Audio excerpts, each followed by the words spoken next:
human brain contains 4 major parts in the cortex. First one is, 3 major regions in our brain is forebrain, ಮುಂಭಾಗ, so ಇಲ್ಲಿಂದ ಇಲ್ಲಿವರೆಗೂ mid brain, central part, ಕೆಳಗಡೆ you have hind brain. So these are the 3 major parts of our brain. ಆಗಿದೆ. So next, these parts are further divided. So ಇವು ಏನಾಗಿದೆ, ಈ ಭಾಗಗಳನ್ನ ಮತ್ತೆ ಚಿಕ್ಕ ಚಿಕ್ಕ ಭಾಗಗಳಾಗಿ ವಿಂಗಡಣೆಯನ್ನ ಮಾಡಿದೀವಿ. ಸೊ ಅದನ್ನ ನೋಡ್ತಾ ಹೋಗೋಣ. Fore brain, mid brain and hind brain ಇದಾಗಿದೆಯಾ? So next one, so fore brain.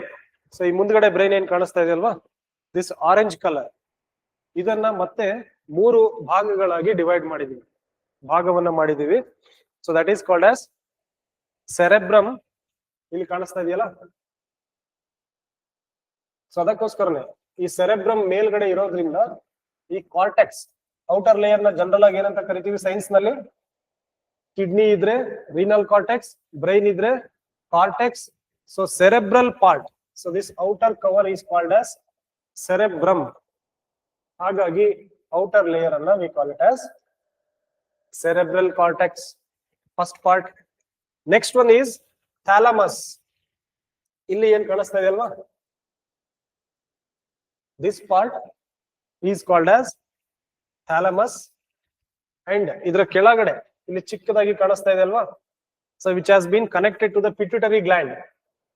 pituitary gland ಇಲ್ಲಿದೆ, pituitary gland ಗೆ ಕನೆಕ್ಟ್ ಆಗಿರುವಂತ ಬ್ರೈನ್ ಪಾರ್ಟ್ ಅನ್ನ we call it as hypothalamus. what is hypo? hypo ಮತ್ತೆ hyper ವ್ಯತ್ಯಾಸ ಗೊತ್ತಿದೆ ಅನ್ಕೋತೀನಲ್ಲ. hypo means below, hyper means above. So ಈ thalamus ನ ಕೆಳಗಡೆ ಹೈಪೋಥಾಲಮಸ್ ಇರೋದ್ರಿಂದ it is called as hypothalamus. So these are the 3 major parts of our four brain. So ಮುಂದ್ಗಡೆ brain ಏನಿದೆಯೋ ಅದರ ಭಾಗಗಳು. Next one is your mid brain. ಇಲ್ಲಿ ಏನ್ ಕಾಣಿಸ್ತಾ ಇದೆಯೋ, this red color is called as mid brain, second part. Third part is your hind brain. Complete agi idishtana serisi we call it as hind brain. ಅಂದ್ರೆ ಕೆಳ ಮೆದುಳು ಅಂತ, ಮೆದುಳಿನ ಕೆಳಗಿನ ಭಾಗ. ಸೊ ಇದನ್ನ ಮತ್ತೆ 3 ಭಾಗಗಳಾಗಿ ವಿಂಗಡಿಸಿದೀವಿ. ಒನ್ ಈಸ್ ಪೋನ್ಸ್ ಅಂತ ಬರುತ್ತೆ. So this one is called as phone. First ಭಾಗಗಳನ್ನ ನೆನ್ಪಿಟ್ಕೊಳ್ಳಿ, ಆಮೇಲೆ ಆಯಾ ಪಾರ್ಟಿನ ಕೆಲಸ ಏನು ಅಂತ ಹೇಳಿ ಡಿಸ್ಕಸ್ ಮಾಡ್ತೀವಿ. ಸೊ ಇಡೀ ಬ್ರೈನ್ ನಲ್ಲಿ ನಾವು ನೆನ್ಪಿಟ್ಕೋಬೇಕಾಗಿರೋದು ಎರಡೇ. ಒಂದು parts of brain and functions of that particular part. ಅದಷ್ಟನ್ನ ಮಾತ್ರ ಇವತ್ತು ನೆನ್ಪಿಟ್ಕೊಳ್ಳಿ. ಕ್ಲಿಯರಾ? ಅದು ರಿಲೀಸ್ ಆಗೋ ಹಾರ್ಮೋನ್ಸ್ ಗಳನ್ನ ನಾನು ಹೇಳ್ದಾಗೆ ಲಾಸ್ಟ್ ಕ್ಲಾಸ್ ನಲ್ಲಿ ಕಂಪ್ಲೀಟ್ ಆಗಿ ಲಿಸ್ಟ್ ಕೊಡ್ತೀನಿ. ಲಿಸ್ಟ್ ಅಂದ್ರೆ ನಾನು ಡಿಸ್ಕಸ್ ಕೂಡ ಮಾಡ್ತೀನಿ. So this part is called as phone, purple colour. So next one, so ಇದ್ರ ಕೆಳಗಡೆ ಇದೆ ನಮ್ಮ ಬೆನ್ನು ಹುರಿಗೆ ಹೋಗಿರುವಂತ ಕನೆಕ್ಟ್ ಆಗಿರುವಂತ ಭಾಗ ಏನಿದೆಯಲ್ವಾ ನಮ್ಮ ಬೆನ್ನು ಹುರಿಗೆ. So this part is called as spinal cord ನ ಕನೆಕ್ಟ್ ಆಗಿರುತ್ತಲ್ವಾ, that is called as medulla oblongata. Medulla oblongata, second part. Third part is our cerebellum. ಇದು ನೋಡೋದಕ್ಕೆ ಯಾವ ತರ ಇರುತ್ತೆ ಅಂದ್ರೆ, it is basically like your cauliflower. ನಿಮ್ಮ ಹೂಕೋಸ್ ಇದೆಯಲ್ಲ, ನೋಡೋದಕ್ಕೆ ಸೇಮ್ ಹೂಕೋಸ್ ತರ ಕಾಣಿಸುತ್ತೆ. So this third part is called as cerebellum. So these are the 3 major parts. One is forebrain, midbrain and hindbrain. So fore brain ನಲ್ಲಿ 3 ಪಾರ್ಟ್ಸ್, ಮಿಡ್ ಬ್ರೈನ್ ನಲ್ಲಿ ಒಂದೇ ಪಾರ್ಟ್, ಹೈಂಡ್ ಬ್ರೈನ್ ನಲ್ಲಿ you have 3 parts. ನೆನ್ಪಿರತ್ತಾ?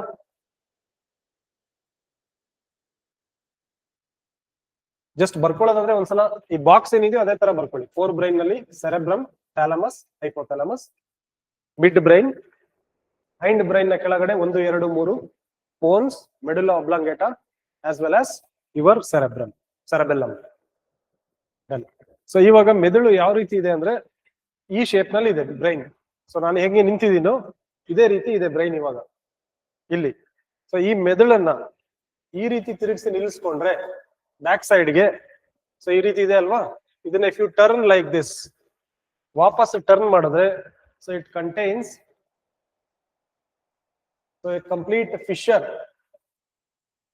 So like this. So ಮಧ್ಯದಲ್ಲಿ ಏನಾಗಿದೆ, so brain ಅನ್ನ ಹೀಗೆ ತಿರುಗಿಸಿ ಈಗ ಇಟ್ಟಿದ್ದೀನಿ, ಮಧ್ಯದಲ್ಲಿ ಎರಡು ಡಿವೈಡ್ ಆಗೋ ರೀತಿ ಇದೆ, ಬಟ್ ಡಿವೈಡ್ ಆಗಿಲ್ಲ. ಕರೆಕ್ಟಾ? So these are called as cerebral hemisphere ಅಂತ ಹೇಳಿ ಕರೆಕ್ಟ್ ಆಗಿ ಜನರಲ್ ಆಗಿ ಕರಿತೀವಿ. ಸೆರೆಬ್ರಲ್ ಹೆಮಿಸ್ಪಿಯರ್ ಅಂತ ಕರಿತೀವಿ.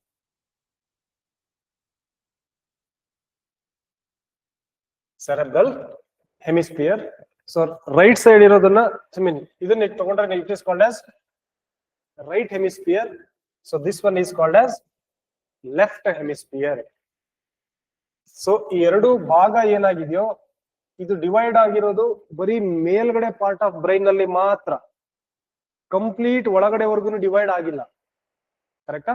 ಮೇಲ್ಗಡೆ ಪಾರ್ಟ್ ಏನಿದೆಯೋ ಅದು ಮಾತ್ರ ಮಧ್ಯದಲ್ಲಿ ಡಿವೈಡ್ ಆಗಿದೆ, ಒಳಗಡೆ ಪಾರ್ಟ್ ಯಾವುದು ಕಂಪ್ಲೀಟ್ ಆಗಿ ಡಿವೈಡ್ ಆಗಿಲ್ಲ. ಡಿವೈಡ್ ಆಗಿರೋ ಈ ಪಾರ್ಟ್ ಅನ್ನ it has been connected by the neurons. So ಎರಡು ಪೀಸ್ ಏನಿದೆಯೋ, ಪೀಸ್ ಅನ್ನ ಕನೆಕ್ಟ್ ಮಾಡಿರುವಂತ ನ್ಯೂರಾನ್ಸ್ ಏನಿದೆಯೋ ಅದನ್ನ we call it as corpus callosum ಅಂತ ಕರಿತೀವಿ. ಕರೆಕ್ಟಾ? So upper part of the brain ಎರಡು ಡಿವೈಡ್ ಆಗಿದೆ, ಸೆರೆಬ್ರಲ್ ಹೆಮಿಸ್ಪಿಯರ್ ಅಂತ ಕರಿತೀವಿ, ಇವೆರಡನ್ನ ಸೇರಿಸಿ. So this one is called right hemisphere, this one is left hemisphere. ಈ ಎರಡು ಪೀಸ್ ಅನ್ನ ಜಾಯಿಂಟ್ ಮಾಡಿರುವಂತ ನರ್ವ್ಸ್, ನ್ಯೂರೋನಲ್ ಸಿಸ್ಟಮ್ ಅನ್ನ we call it as corpus callosum ಅಂತ ಕರಿತೀವಿ. So this is about our upper brain. So this is also important for your exams. So now we are discussing about cerebrum. Upper part ಬಗ್ಗೆ discuss ಮಾಡ್ತಾ ಇದೀವಿ. Diagram ಅನ್ನ ನೆನಪಿಟ್ಕೊಳ್ಳಿ, ಇಲ್ಲ ಅಂದ್ರೆ confuse ಆಗುತ್ತೆ. So cerebrum ಬಗ್ಗೆ ಡಿಸ್ಕಸ್ ಮಾಡ್ತಾ ಇದೀವಿ. This part cerebrum part, upper part ಅನ್ನು ಡಿಸ್ಕಸ್ ಮಾಡ್ತಿದೀವಿ. Next will discuss thalamus, then we will discuss about this small part hypothalamus. So what is the function of this part? So ಈ ಮೇಲ್ಗಡೆ part ನಿಮಗೆ ಕಾಣಿಸ್ತಾ ಇದ್ರೆ, observe ಮಾಡಿದ್ರೆ colour ಕೂಡ ಯಾವ ಕಲರ್ ನಲ್ಲಿ ಇದೆ? ಈ ಲೈನ್ ಗಳು ಗ್ರೇ ಕಲರ್ ಅಲ್ಲಿ ಕಾಣಿಸ್ತಾ ಇದೆಯಾ? ಆಲ್ಮೋಸ್ಟ್ ಬ್ಲಾಕ್ ಗಿಂತ ಲೈಟ್ ಕಲರ್ ಇದ್ರೆ ಅದನ್ನ ಗ್ರೇ ಕಲರ್ ಅಂತ ಕರಿತೀವಿ. ಕರೆಕ್ಟಾ? ಸೊ ಇಲ್ಲಿ ನರಮಂಡಲಗಳು ತುಂಬಾ ಥಿಕ್ ಆಗಿ ಇರೋದ್ರಿಂದ, ಪ್ಲಸ್ ಅವುಗಳ ಮಧ್ಯ ಸೊ ಬ್ರೈನ್ ಇಂದ ಲಿಕ್ವಿಡ್ ಪೋರ್ಷನ್ ಅದ್ರ ಒಳಗಡೆ ಹರಿದಾಡೋದ್ರಿಂದ ನೀವು ಮೆದುಳನ್ನ ಓಪನ್ ಮಾಡಿದ್ರೆ ನೋಡೋದಕ್ಕೆ ಸೇಮ್ ನಿಮಗೆ ಇದೇ ಕಲರ್ ನಲ್ಲಿ ಕಾಣಿಸುತ್ತೆ. So black colour, grey colour ಕಾಣಿಸುತ್ತೆ. ಈ ಬ್ಲಾಕ್ ಅಥವಾ ಗ್ರೇ ಕಲರ್ ಏನಿದೆಯೋ ಅದನ್ನ we call it as grey matter ಅಂತ ಕರಿತೀವಿ. ಈ ಗ್ರೇ ಮ್ಯಾಟರ್ ಯಾಕೆ ಅಂತ ಹೇಳಿದ್ರೆ, ನರ್ವ್ಸ್ ತುಂಬಾ ಹೆಚ್ಚಾಗಿ ತುಂಬಿಕೊಂಡಿರೋದ್ರಿಂದ ಅದ್ರ ಮಧ್ಯ ಲಿಕ್ವಿಡ್ ಇರುತ್ತೆ. ಆ ಲಿಕ್ವಿಡ್ ಆಲ್ಮೋಸ್ಟ್ ನಿಮ್ಗೆ ಗ್ರೇ ಕಲರ್ ಕಾಣೋದ್ರಿಂದ ಈ ಪೋರ್ಷನ್ ಅನ್ನ we call it as grey matter ಅಂತ ಕರಿತೀವಿ. ಮೆದುಳನ್ನ ಆಕ್ಚುಲ್ ಆಗಿ ಒಡೆದು ಓಪನ್ ಮಾಡಿದ್ರೆ ಸೊ ನಿಮಗೆ ವೈಟ್ ಕಲರ್ ಕಾಣಲ್ಲ, ಗ್ರೇ ಕಲರ್ ಕಾಣುತ್ತೆ ಮಧ್ಯದಲ್ಲಿ, ನರಗಳ ಮಧ್ಯದಲ್ಲಿ ಗ್ರೇ ಕಲರ್ ಕಾಣುತ್ತೆ. So that is why it is called as grey matter ಅಂತ ಕರಿತೀವಿ. ಗ್ರೇಯಿಶ್ ಮ್ಯಾಟರ್ ಅಥವಾ ಗ್ರೇ ಮ್ಯಾಟರ್ ಅಂತ ಹೇಳಿ ಜನರಲ್ ಆಗಿ ಅದನ್ನ ಕರಿತೀವಿ. ಕ್ಲಿಯರ್ ಅಲ್ವಾ? So this is about external parts. ಇವಾಗ we will come to the functions of that particular cerebrum part. First most important, brain ನಲ್ಲಿ ನಿಮಗೆ ಬೇರೆ ಜನರಲ್ ಆಗಿ ಒಂದು ಸ್ಪೆಸಿಫಿಕ್ ಕೆಲಸವನ್ನ ಮಾಡ್ತಾ ಇರುತ್ತೆ ಒಂದ್ ಪಾರ್ಟ್. ಅದನ್ನ ಹೊರತುಪಡಿಸಿ ಬೇರೆ ಬೇರೆ ಕೆಲಸಗಳನ್ನು ಕೂಡ ಮಾಡ್ತವೆ ಬ್ರೈನ್. ಒಂದೇ ಪಾರ್ಟ್ ಒಂದೇ ಕೆಲಸವನ್ನ ಮಾಡುತ್ತೆ ಅನ್ನೋದು ಸ್ಪೆಸಿಫಿಕ್ ಆಗಿ ಇಲ್ಲ. ಕ್ಲಿಯರಾ? ಸೇ ಫಾರ್ ಎಕ್ಸಾಂಪಲ್ ಆಲ್ಫ್ಯಾಕ್ಟರಿ ಲೋಬ್ಸ್ ಅಂತ ಕೇಳಿದೀರಾ? ಸೊ ಮೇಜರ್ ಆಗಿ ಅದರ ಕೆಲಸ ಏನು ಅಂತ ಹೇಳಿದ್ರೆ, ನಿಮಗೆ ವಾಸನೆ ಬರುತ್ತಲ್ಲ, ಸ್ಮೆಲ್. ಸೊ ಅದು ವಾಸನೆಯನ್ನ ಹಿಡಿಯುವ ಕೆಲಸವನ್ನ ಮಾಡೋದು your olfactory lobes which is present in brain. ನಾಯಿಗಳಲ್ಲಿ ಅದರ ಸೈಜ್ ತುಂಬಾ ದೊಡ್ಡದಿರುತ್ತೆ, ಅದಕ್ಕೋಸ್ಕರ ನಾಯಿಗಳಿಗೆ ತುಂಬಾ ದೂರದಿಂದ ಕೂಡ ಸ್ಮೆಲ್ ಬರುತ್ತೆ. ಸೊ ವೆರಾಸ್ ನಮಗೆ ಮನುಷ್ಯರಲ್ಲಿ ಅದರ ಪಾರ್ಟ್ ಚಿಕ್ಕದಿರೋದ್ರಿಂದ ನಮಗೆ ನಾಯಿಗಳಿಗೆ ಬಂದಷ್ಟು ಸ್ಮೆಲ್ ಬರುತ್ತೆ. ನಮಗೆ ಸ್ಮೆಲ್ ಜಾಸ್ತಿ ಯಾವ್ದಕ್ ಬರೋದು? ನಾಯಿಗಳಿಗೆ ಜಾಸ್ತಿ ಬರುತ್ತೆ ಅಂದ್ರೆ part of the brain is more. Olfactory lobe ದೊಡ್ಡದಾಗಿರುತ್ತೆ, ಅದನ್ನ ಬಿಟ್ಟರು ಕೂಡ ಬ್ರೈನ್ ಕಂಟ್ರೋಲ್ ಮಾಡುವಂತ ಕೆಲಸವನ್ನು ಕೂಡ ಆಲ್ಫ್ಯಾಕ್ಟರಿ ಲೋಬ್ಸ್ ಮಾಡುತ್ತೆ ನಮ್ಮ ಬ್ರೈನ್ ನಲ್ಲಿ. But the main function of olfactory lobes is to take the smell. ಅರ್ಥ ಆಯ್ತಾ? ಸೊ ಬ್ರೈನ್ ಒಂದೇ ಕೆಲಸವನ್ನ ಮಾಡಲ್ಲ, ಒಂದು ಪಾರ್ಟ್ 2-3 ಕೆಲಸವನ್ನ ಕೂಡ ಒಟ್ಟೊಟ್ಟಿಗೆ ಮಾಡುತ್ತೆ. ಸೊ ಹಾಗಾಗಿ first the cerebrum function is cognitive function. Cognitive ಅಂತ ಹೇಳಿದ್ರೆ ಪ್ರೊಸೆಸಿಂಗ್. ನೀವೇನು ಇನ್ಪುಟ್ ಅನ್ನ ತಗೋತೀವಿ, ಕಣ್ಣಿಂದ ಏನೇನು ನೋಡ್ತೀವಿ, ಸೊ ಅದ್ರ ಬಗ್ಗೆ ಯೋಚನೆ ಮಾಡುವಂತ, ಅದಕ್ಕೆ ವಾಪಸ್ ರಿಪ್ಲೈ ಮಾಡುವಂತ ಕೆಪಾಸಿಟಿ ಇರೋದು it is nothing but to your cerebrum. ಹಾಗಾಗಿ ಸೆರೆಬ್ರಮಿಗೆ ಏಟ್ ಬಿದ್ರೆ ಏನಾಗುತ್ತೆ? ಸೊ ಸಿರಿಬ್ರಮಿಗೆ ಏಟ್ ಬಿತ್ತು ಅಂತ ಹೇಳಿದ್ರೆ ನಿಮಗೆ ಬುದ್ಧಿ ಮಂದ ಆಗ್ತಾ ಹೋಗುತ್ತೆ ಅಲ್ವಾ? ಸೊ ಹಾಗಾಗಿ ಮೇಲ್ಗಡೆ ಪೋರ್ಷನ್ ಯಾರಿಗಾರು ಏಟ್ ಬಿದ್ದಿದ್ರೆ ಆಕ್ಸಿಡೆಂಟ್ ಆದಾಗ, ಸೊ ಅಂತವ್ರಿಗೆ 1-2 ವರ್ಷ ಆದ್ಮೇಲೆ ಬುದ್ಧಿ ನಿಧಾನವಾಗಿ ಮಂದ ಆಗ್ತಾ ಹೋಗುತ್ತೆ. So they will lose thinking capacity. ನೀವೇನಾದ್ರೂ ಹೇಳಿದ್ರೆ ಅಂತಾನೆ ರಿಪ್ಲೈ ಮಾಡಕ್ ಬರಲ್ಲ. ನೀವು ನೋಡಿದೀರಾ ಕೆಲವ್ರನ್ನ ಮಾತಾಡುವಾಗ ಓ ಎ ಮಧ್ಯದಲ್ಲಿ ಸೇರ್ಸ್ಕೊಂಡ್ ಮಾತಾಡ್ತಾರೆ. ಒಂದು ಫ್ಲೋ ಅಲ್ಲಿ ಕೆಲವ್ರು ಮಾತಾಡೋದಕ್ಕೆ ಬರಲ್ಲ. ಕೆಲವರಿಗೆ ಏಜ್ ಆಗ್ತಾ ಅದು ಕಾಮನ್ ಆಗ್ತಾ ಹೋಗುತ್ತೆ. ತುಂಬಾ ಏಜ್ ಆಗಿರೋರ್ನ ನೀವು ಅಬ್ಸರ್ವ್ ಮಾಡಿದ್ರೆ ಮಧ್ಯದಲ್ಲಿ ಗ್ಯಾಪ್ ಸೇರಿಸ್ಕೋತಾರೆ. ಯಾಕೆ ಅಂದ್ರೆ ಸಿಂಟೆಕ್ಸ್ ಅಲ್ಲಿ ನೀರಿದ್ರಲ್ವಾ ಟ್ಯಾಪ್ ಅಲ್ಲಿ ಬರೋದು. ಸಿಂಟೆಕ್ಸೇ ಹಾಳಾಗ್ಬಿಟ್ಟಿದ್ರೆ ಟ್ಯಾಪ್ ಅಲ್ಲಿ ಏನ್ ಬರುತ್ತೆ? ಬರೀ ಗಾಳಿ ಬರುತ್ತೆ. ಸೊ ಅವಾಗ ಕರೆಕ್ಟ್ ಆಗಿ ನಿಮ್ಗೆ ಮಾತಾಡೋದಕ್ಕೆ ಫ್ಲೋ ಬರೋದಿಲ್ಲ. So that is because of problem with respect to your cerebrum. So ಒಂದು ಕಾಗ್ನಿಟಿವ್ ಫಂಕ್ಷನ್ ಹೊರಟೋಗುತ್ತೆ. ಸೊ ಸರಿಯಾಗಿದ್ರೆ ಪ್ರಾಬ್ಲಮ್ ಸಾಲ್ವಿಂಗ್, ಮೆಮೊರಿ ಮತ್ತೆ ಲ್ಯಾಂಗ್ವೇಜ್, ನೀವು ಕರೆಕ್ಟ್ ಆಗಿ ಬಳಸುವಂತ ಭಾಷೆ ಏನಿದೆಯೋ ಅದಷ್ಟನ್ನ ಕಂಟ್ರೋಲ್ ಮಾಡುವಂತ ಕೆಲಸ it will be done by cerebrum. Cerebellum ಬೇರೆ, ಸೆರೆಬ್ರಮ್ ಬೇರೆ. First function. Second one sensory function. What is sensory function?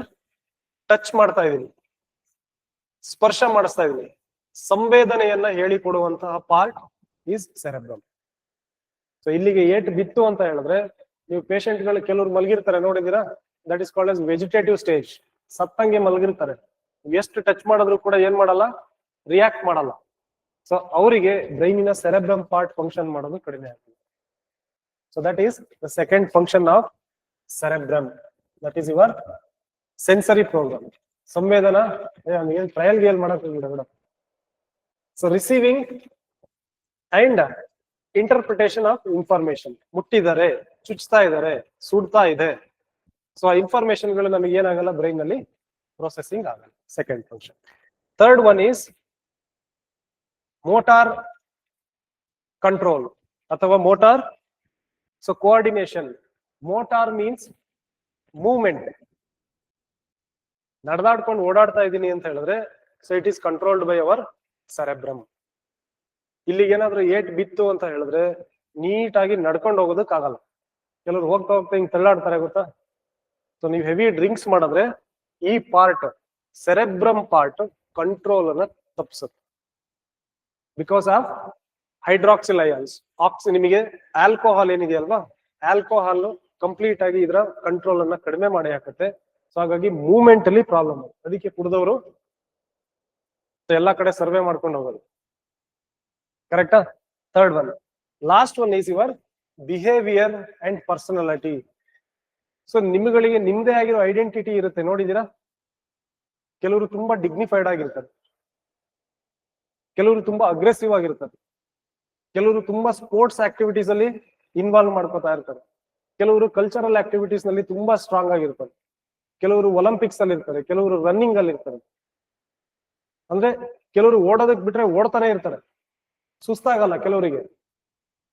ಕೆಲವರಿಗೆ ಸ್ವಲ್ಪ ದೂರ ಓಡಿದ್ರೆ ಸುಸ್ತಾಗ್ಬಿಡುತ್ತೆ ಬೇಗ. ಅದನ್ನ ಕಂಟ್ರೋಲ್ ಮಾಡೋದಕ್ಕೂ ಕೂಡ you need to have an proper cerebrum. ಸೆರೆಬ್ರಮಿಗೆ ಏನಾದ್ರು ಏಟ್ ಬಿತ್ತು ಅಂತ ಹೇಳಿದ್ರೆ ಸೊ ನಿಮ್ಮ ಐಡೆಂಟಿಟಿ ಹಾಳಾಗುತ್ತೆ. ನೀವು ಯಾವ ಪರ್ಸನ್ ಇರ್ತಿರೋ ಅದನ್ನ ಬಿಟ್ಟು ಬೇರೆ ತರ ಹೆಂಗೆಂಗೋ ಆಡೋದಕ್ಕೆ ಸ್ಟಾರ್ಟ್ ಮಾಡ್ತೀವಿ. ಕ್ಲಿಯರಾ? So you will lose your identity. So that is the fourth function of our cerebrum. ಕ್ಲಿಯರಾ? ಸೊ ಇದಿಷ್ಟನ್ನ ನೆನ್ಪಿಟ್ಕೊಳ್ಳಿ. So this is important with respect to cerebrum.